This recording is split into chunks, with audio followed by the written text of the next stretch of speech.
आपको याद होगा रोहित खजूरिया तहसीलदार बाहू रहे हैं और उस वक्त वो सुर्खियों में आ गए थे जब उनके कार्यालय पे जो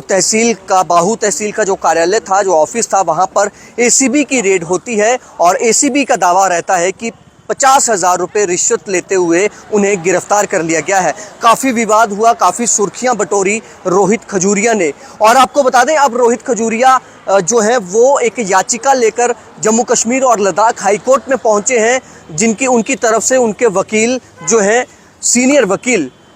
जो सुनील सेठी हैं और परिमोक्ष सेठ, वो उस याचिका को लेकर हाईकोर्ट, जो जम्मू कश्मीर लद्दाख हाईकोर्ट है, वहां पर पेश हुए उन अपने मुवक्किल की तरफ से। और उन्होंने कहा कि ये एक मनगढ़ंत कहानी थी, एक फिल्मी स्टाइल में जो है उन्हें फंसाया गया था। इसमें जो तहसीलदार हैं उनकी तरफ से जो वकील जब पेश हुए, उनकी तरफ से जो उनके लॉयर्स जब पेश हुए जम्मू कश्मीर लद्दाख हाईकोर्ट में, तो उन्होंने ये कहा कि तहसीलदार रोहित शर्मा की याचिका पर सुनवाई करते हुए उन्हें जाल बिछाकर गिरफ्तार करने वाले एंटी करप्शन ब्यूरो के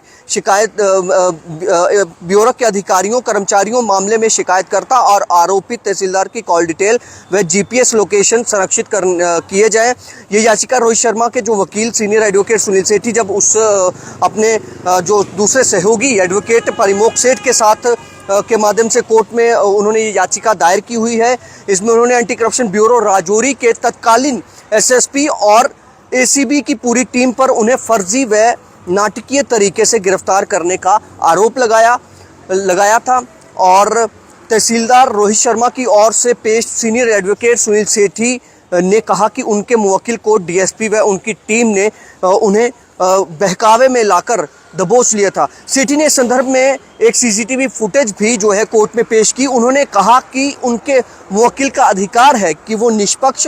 और पारदर्शी जांच करवाना चाहते हैं। उन्होंने आरोप लगाया कि एसीबी राजौरी ने याचिकाकर्ता रोहित शर्मा को झूठे मामले में पकड़ा था। इस मामले को स्पष्ट करने के लिए अधिकारियों व शिकायतकर्ता की कॉल डिटेल और उनकी उस समय की जीपीएस लोकेशन को संरक्षित करना बेहद ज़रूरी है, ताकि मेरे जो याचिकाकर्ता हैं या जो मेरे मुवक्किल हैं उन्हें जो है एक इंसाफ मिल सके। हालांकि ये तो बात रही जम्मू कश्मीर लद्दाख हाईकोर्ट में उनकी तरफ से दी गई दलीलों की, लेकिन रोहित शर्मा जिस वक्त उनकी गिरफ्तारी हुई थी उस वक्त भी वो ये कह रहे थे कि मेरा इसमें कोई लेना देना नहीं है, जबकि मुझे फंसाया गया है। लेकिन उस वक्त एसीबी ने दावा किया था कि रोहित शर्मा जो है वो 50,000 रुपये किसी ज़मीन के जो फ़र्द है उसको लेकर ये शायद मामला सामने आया था। और एक उसमें शिकायतकर्ता थे जिन्होंने एसीबी को कंप्लेंट की थी, शिकायत की थी कि मेरे से 50,000 रुपये तहसीलदार रोहित खजूरिया ने मांगे और उन्होंने ही ये पूरा जाल जो है एसीबी के साथ मिलकर बिछाया था। और आपको बता दें, काफ़ी महीने बीत चुके हैं, रोहित खजूरिया का ये मामला जो है वो चल रहा है। हालांकि आपको ये भी बताएं कि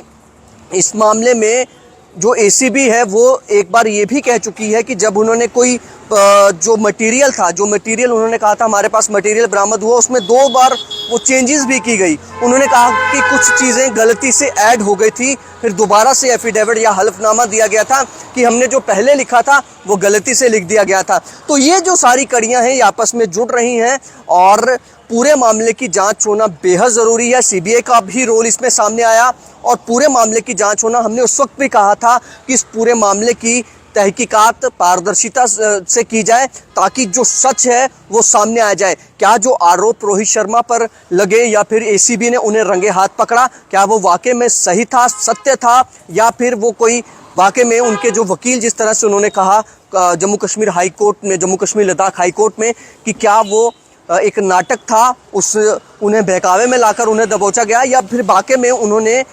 उन्होंने जो पैसा है वो रिश्वत के तौर पर लिया था। ये एक तरह से ये भी कहा जा सकता है कि जो कॉल डिटेल्स जो एसीबी अधिकारियों शिकायतकर्ता के बीच में जो संरक्षित करने के लिए कही गई हैं और जीपीएस लोकेशन जो संरक्षित करने के लिए कही गई हैं, उससे भी